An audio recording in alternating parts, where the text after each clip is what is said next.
Why isn't your best friend your biggest competitor? Mine is. Uh, don't judge me. Don't judge me too harshly, all right? My best friend, Conard Holton, is a successful tech writer and these days an accomplished landscape painter. Now, I have been competing against him since we were about 5 years old.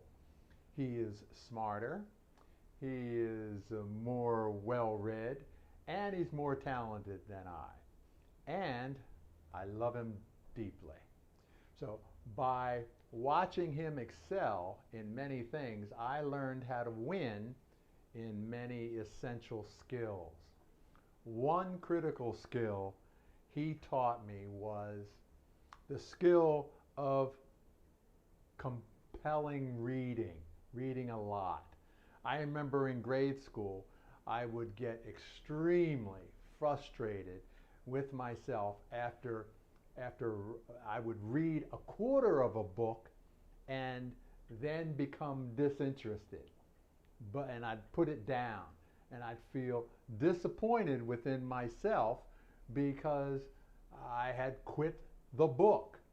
And he taught me that I didn't have to read an entire book from beginning to the end to feel accomplished. Ah, hello.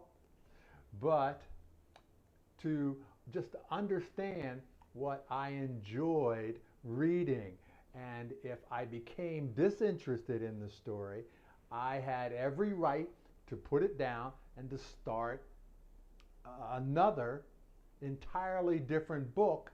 And as long as I was enjoying the reading process, that's all that mattered. That was the purpose. Enjoying the art of reading was the goal. Because of that knowledge, I have loved the joy of reading. And so I thank you, my best friend, for being the, the number one competitor. Keep providing massive value energy from every cell of your body with what you do best. I'm Kerry Ruff.